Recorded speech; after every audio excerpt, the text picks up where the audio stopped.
Información precisa, completa, veraz, objetiva e independiente. Directo a tu pantalla. Voz de América en RCR 750.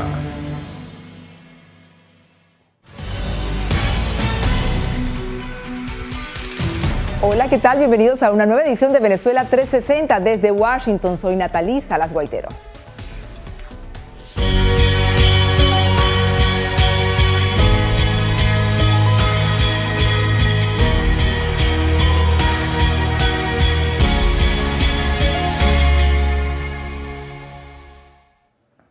Y bien, Estados Unidos se expresó de nuevo en las urnas. Un nuevo Congreso va a tomar el poder el próximo mes de enero para 2 años de nuevas propuestas y muchos desafíos. Más allá de las cifras de cuántas curules conquistaron los republicanos y los demócratas, los estadounidenses se concentran ahora en el impacto que este nuevo legislativo tendrá en los temas que les son de mayor interés. ¿Como cuáles? Bueno, economía, criminalidad e inmigración, entre otros. Aquí en La Voz de América tenemos cobertura de equipo, así que le voy a dar la bienvenida a mis compañeras Carolina Valladares y Belén Mora desde Washington, Adriana Núñez Rabascal desde Caracas. Bienvenidas las tres. Y bueno, Carolina, comienzo contigo. ¿Cuál es el impacto de estas elecciones más allá del plano político? O sea, ¿cómo entendemos estas nuevas reglas del juego? Hola, ¿qué tal, Natalie? Saludos desde la Rotonda Russell, aquí en el Senado de los Estados Unidos. Pues bien, más allá de 1/3 de la Cámara Alta que se estaba eligiendo, de la totalidad de la Cámara Baja, es decir, puestos a nivel federal, hay muchos más empleados públicos que han conseguido empleo en esas nuevas elecciones, porque también son legislativas a nivel estatal. Se elegían, por ejemplo, gobernadores, también secretarios de Estado, también, por supuesto, fiscales generales y un sinfín de empleados públicos que van a ocupar sus curules, sus asientos en los congresos a nivel estatal. Estas personas tienen mucho poder porque, por ejemplo, pongamos un ejemplo, la ley del aborto. El aborto dejó de ser un derecho a nivel federal, quiere decir que los estados son ahora los que legislan sobre ello. Así que las personas electas en estas elecciones tendrán mucha potestad para legislar, por ejemplo, sobre el tema del aborto a nivel federal y otras materias que afectan mucho y muy de cerca a las personas en sus localidades y en sus estados. Me parece que esto lo va a obligar aún a redoblar esfuerzos en temas donde sea posible conseguir consenso. Y ahí hay que detenerse. Hay temas que van a salir de la agenda. Temas polarizantes, como la agenda de valores, como la agenda migratoria, como el control de armas, como el derecho de las mujeres a elegir. Eso es muy difícil conseguir consensos al respecto. Ahora, en temas económicos, en temas de infraestructura, en temas de quizás de salud, ahí hay un espacio para construir negociaciones y para avanzar. Un poco lo que nos explicaba Carolina. Bueno, y una de las aristas de mayor interés en estos comicios fue la participación hispana. Así que pregunto con Belén. Belén, ¿cuáles fueron varios latinos los que se lanzaron y se presentaron como candidatos? Pero ¿cómo fue la participación hispana del lado de los votantes?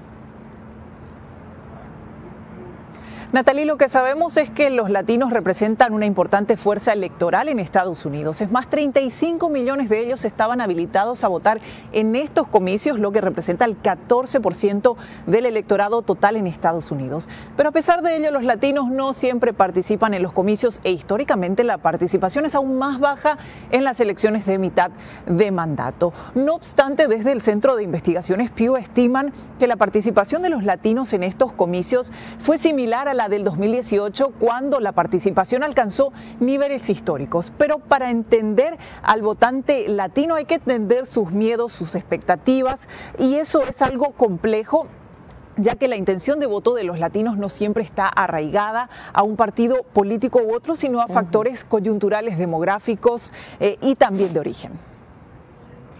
El electorado latino es complejo y los latinos tienen una variedad de puntos de vista electorales. Vivimos en una era políticamente polarizada en este país y esta encuesta que hicimos muestra que cuando hablando de los latinos y la política puede ser una situación complicada y los latinos no siempre encajan perfectamente en este sistema bipartidista de los Estados Unidos. Bueno, y ahora, ¿cómo se perciben estas elecciones en América Latina? Adriana está en Caracas. ¿Cómo es el impacto que podemos tener en la región de esto que ocurrió aquí en Estados Unidos, Adriana? Natalie, en Venezuela la mayoría cómo funciona la política en los Estados Unidos y muchísimo menos cómo opera el nuevo Congreso e incluso cómo se componen justamente las cámaras. Lo que sí siguen atentos los venezolanos es si este nuevo ente legislativo va a poder incluir nuevamente en la agenda a Venezuela, que ha perdido relevancia en medio de los debates. ¿Cuáles son las preocupaciones de los venezolanos en las que sienten que quizás Estados Unidos puede echar una mano? La crisis migratoria. Recordemos que hay unos 7 millones de venezolanos esparcidos por todo el mundo y Estados Unidos reúne al 8% de esa diáspora, es decir, 545.000, siendo el país, después de América Latina o fuera de América Latina, que más venezolanos ha recibido. La otra preocupación, por supuesto, es su economía interna. Sí, dentro del Congreso se puede discutir justamente algún tipo de alivio para la gran crisis económica que hay en esta nación y, por supuesto, el tema que va más allá en la Casa Blanca de si se van a levantar o no las sanciones a su petróleo.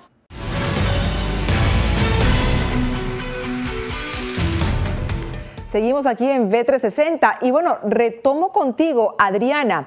Tú mencionabas Venezuela, Cuba, Nicaragua, son 3 países que en otrora marcaron pauta en la política exterior de aquí de Estados Unidos, pero ahora parecen que no forman más parte de la agenda de prioridades de Estados Unidos. ¿Qué dicen los analistas?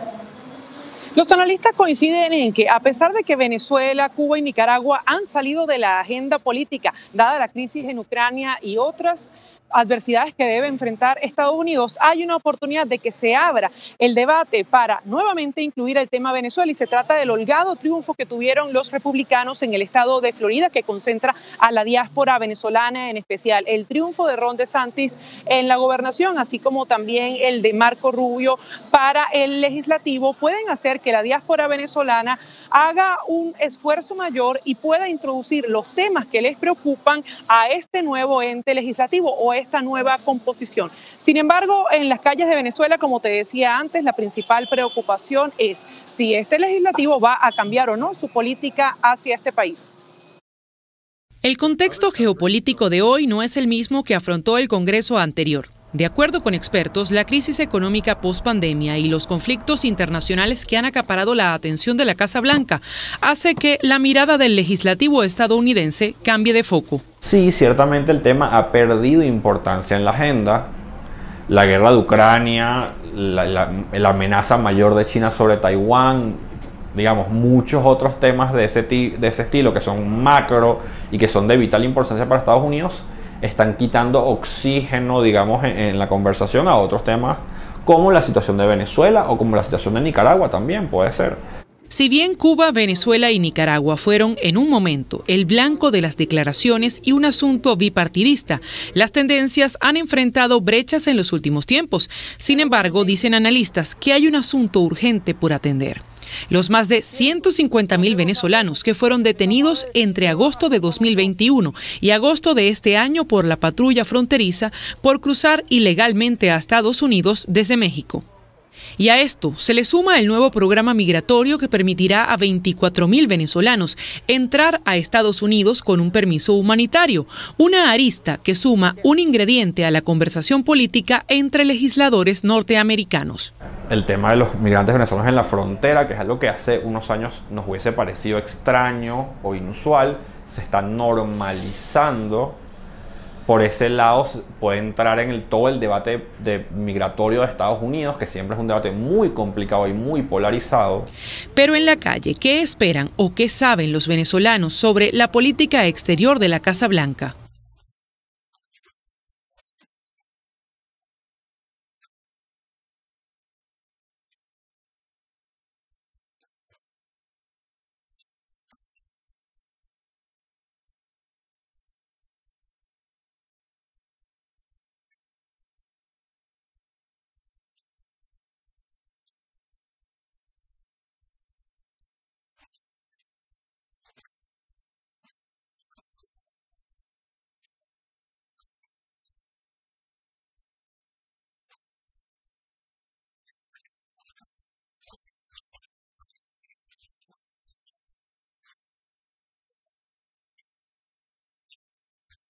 Aunque la Casa Blanca ha negociado directamente con el gobierno de Nicolás Maduro el intercambio de detenidos, los portavoces de la administración de Joe Biden insisten en que continúan reconociendo al opositor Juan Guaidó como presidente interino. Lo que aún está por verse es si ese respaldo se mantendrá en 2023. Bien, y retomo ahora con Belén. Belén, justamente antes de estas elecciones se habló mucho de la desinformación, o mejor dicho, del poco acceso a ella por parte específicamente de la comunidad hispana aquí en Estados Unidos. ¿Qué análisis se desprende de esto? Es así, Natalia, al ser la comunidad hispana la minoría con el mayor crecimiento demográfico en Estados Unidos, los latinos han sido foco de campañas de desinformación, especialmente en estas elecciones. Y es por ello que en los últimos meses han surgido iniciativas de fact-checking o de verificación de información que buscaban precisamente combatir esta desinformación en español vinculada a las elecciones. Pero estas organizaciones en ocasiones tropiezan con algunas dificultades vinculadas al consumo de información a través de las plataformas digitales. Fact Chequeado es una de estas iniciativas y desde esta organización explican por qué combatir la desinformación puede ser desafiante y cuál es la responsabilidad de las plataformas digitales. En español hay menos recursos y menos medios de comunicación de calidad para informarse. Y al mismo tiempo estamos viendo que los últimos estudios sobre consumo de la comunidad hispana en Estados Unidos dicen que se informan a través de YouTube, Facebook, WhatsApp. Le falta contexto, ya no es el noticiero de la noche, ya no es el periodista, ya no es la información curada por editores, ¿sabes? Sino es cualquier cosa que me llega, ya lo creímos, lo compartimos y eso es muy difícil de atajar. Ahora voy a volver la mirada aquí a Estados Unidos y entonces retomo con Carolina. Justamente la institución electoral es una de las más sólidas en esta democracia. ¿Cómo impactaron los más de 44 millones de personas que votaron de forma anticipada, tomando en cuenta que fue justamente el voto por correo uno de los argumentos del expresidente Donald Trump para apoyar su teoría del supuesto robo de las elecciones de 2020? Pues efectivamente 45 millones de personas por adelantado. Eso es en parte porque aquí se vota en un día laborable. Muchas personas están trabajando, viajando y por eso cada vez más la tendencia es votar por adelantado. Además, la pandemia ha cambiado muchos hábitos. La gente quiere evitar aglomeraciones. Entonces, hay muchas modalidades de hacerlo por adelantado. Se puede depositar el voto en las urnas que hay en la calle. Aquí mismo en Washington DC se puede acercar uno a cualquier colegio electoral, depositar el voto y también se puede hacer por correo. Son muchas las modalidades. Eso sí, cuando estos votos llegan no se empiezan a contabilizar hasta después del día de la elección. Es por eso que aumenta el número de votos por correo y aumenta el número de tiempo que se requiere para poder contabilizar todos estos votos. A pesar de todo esto, sabemos que nuestro sistema electoral es seguro. Sabemos que funciona y a pesar de todos los comentarios que tal vez iba a haber fraude, sabemos que esto hasta ahora no ha pasado y que los departamentos de elecciones están tomando su tiempo para contar cada voto. Una mirada general a lo que pasó después de las elecciones. Gracias a mis compañeras Carolina, Belén, Adriana. Cuídense del frío, Carolina y Belén.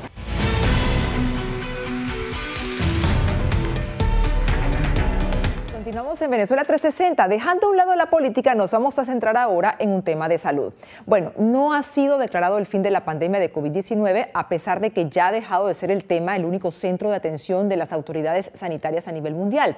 Y otras enfermedades vuelven a ser visibles. En el Día contra la Malaria en las Américas, una fecha que es impulsada por la Organización Panamericana de la Salud, les contamos que actualmente la Universidad de Oxford experimenta con una vacuna que podría marcar un hito en el combate de la malaria. ¿Cuál es la situación actual de esta patología en el mundo y cuáles son los países que son foco de infección y aquellos que se refieren al paludismo solo con el recuerdo? Vamos a verlo.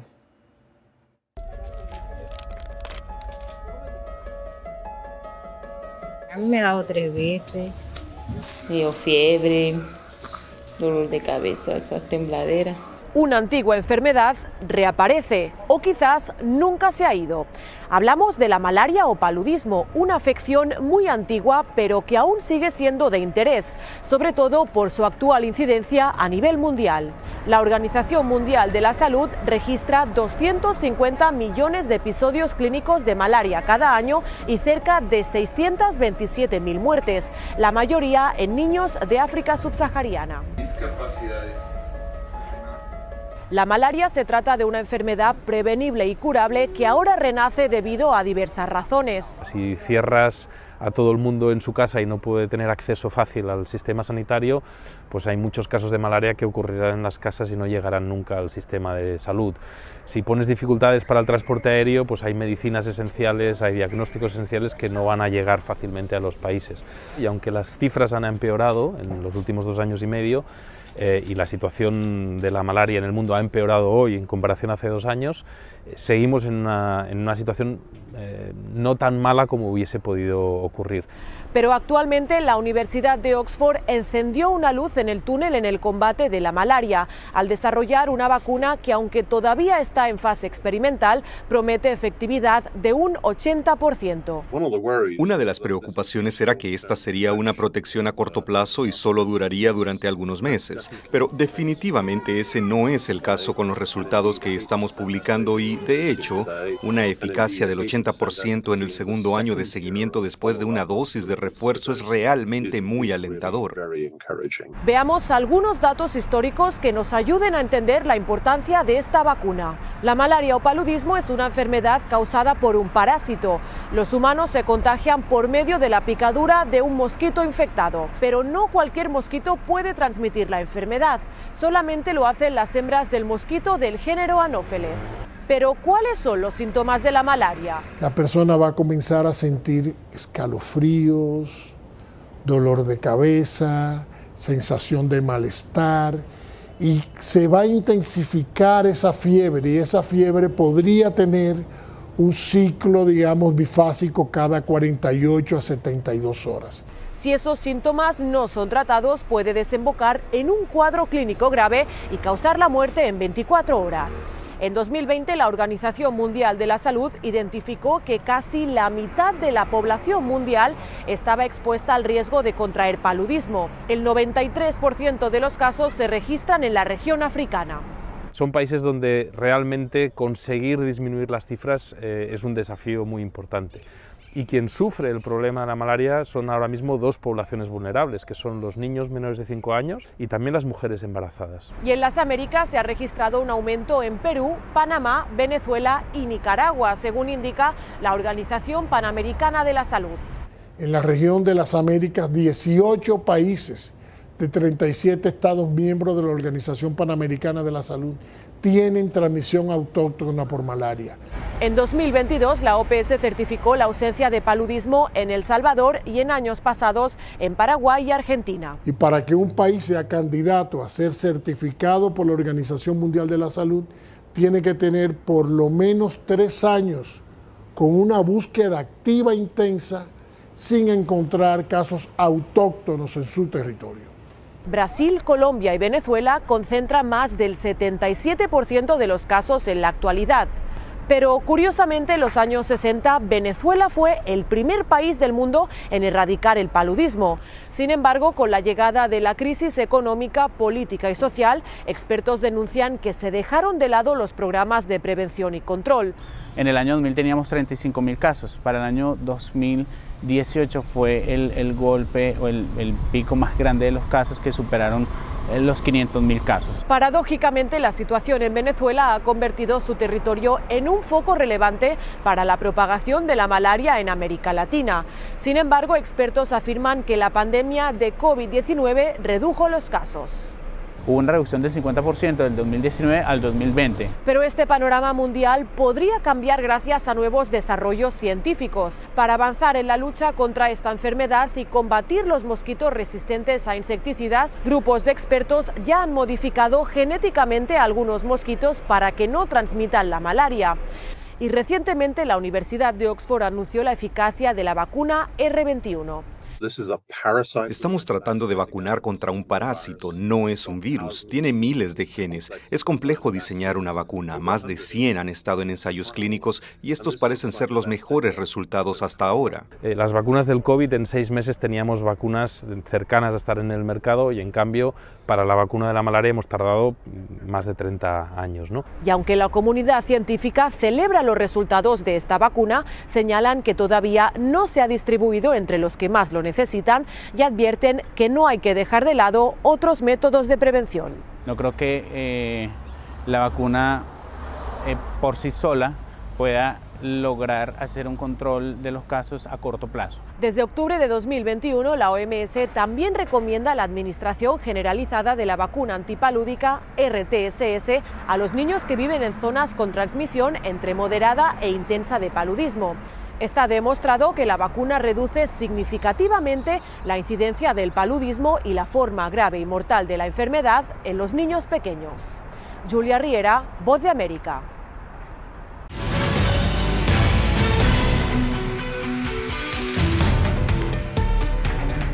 Y muchos son los que consideran las ostras como todo un manjar, casi una delicatez. Existen diversas especies con diferentes formas, diferentes colores. Pero ¿sabía usted que además de ser un preciado alimento, también juegan un papel importantísimo en los mares? Aquí en Estados Unidos están aprovechando al máximo sus beneficios. Les contamos. Scott Budden, uno de los socios fundadores de Orchard Point Oyster Company, con sede en el estado de Maryland, se llama a sí mismo agricultor, aunque trabaja en el agua, específicamente en la bahía de Chesapeake, el estuario más grande de Estados Unidos. Cultivar ostras, por definición, es una práctica agrícola. Se considera acuicultura, lo que se considera también agricultura. Estamos controlando a la ostra durante todo su ciclo de vida, controlando el entorno en el que se cría. Las ostras son filtros vivientes, toman agua sucia, filtran todas las impurezas y las devuelven a su entorno acuático. Las ostras se alimentan por filtración, lo que significa que para comer chupan agua del medio ambiente y la filtran a través de sus branquias. Es un servicio muy importante el que las ostras brindan. Las ostras pueden llegar a filtrar cerca de 50 galones de agua al día, lo que equivale a 750 vasos de agua. Por esta razón, algunos expertos llaman a las ostras los riñones del mar. Las poblaciones de ostras a nivel mundial han disminuido. Si lo llevamos a la década de 1970, hubo un gran auge y caída en la pesca, por lo que las poblaciones siempre han tenido altibajos, pero alrededor de 15 millones de ostras eran sacadas por pesqueros cada año. Eso ahora se ha reducido a casi nada, por lo que definitivamente existe la necesidad de una gestión activa y la intervención humana, porque la mayor parte del impacto ha estado relacionado con los humanos. En tan solo una semana, las ostras en la bahía de Chesapeake alguna vez pudieron filtrar el volumen total de agua de todo el estuario, lo que representa alrededor de 19 billones de galones de agua. Hoy día, a causa de diversas razones, las ostras tardarían más de un año en hacer lo mismo. Por esta razón, Chesapeake Oyster Alliance, una coalición de más de 80 grupos ambientalistas, quiere agregar 10.000 millones de ostras nuevas a la bahía para 2025, con el fin de restaurar la calidad del agua. Consideramos que nuestro producto es sostenible y reparador. Es sostenible por el hecho de que podemos seguir haciéndolo porque no solo estamos extrayéndolas, sino también las estamos renovando. Y si bien todo se trata de un negocio, también es una oportunidad de ayudar a garantizar que las generaciones futuras puedan disfrutar de la bahía de Chesapeake y las ostras que surgen de ella. Cuanto más podamos hacer para educar a la gente y tratar de ayudar a hacer el cambio, o cambiar el rumbo, por así decirlo, en términos de degradación de la calidad del agua, creo que estaremos mejor. Sin duda, las ostras no solo brindan sustento y economía a miles de personas, sino que también tienen un enorme valor ecológico que estamos aprendiendo a cuidar y conservar. Hasta aquí Venezuela 360. Gracias por su preferencia. Les acompañó Natalí Salas Guaitero. Será hasta una próxima oportunidad. Radio Caracas Radio presentó Voz de América.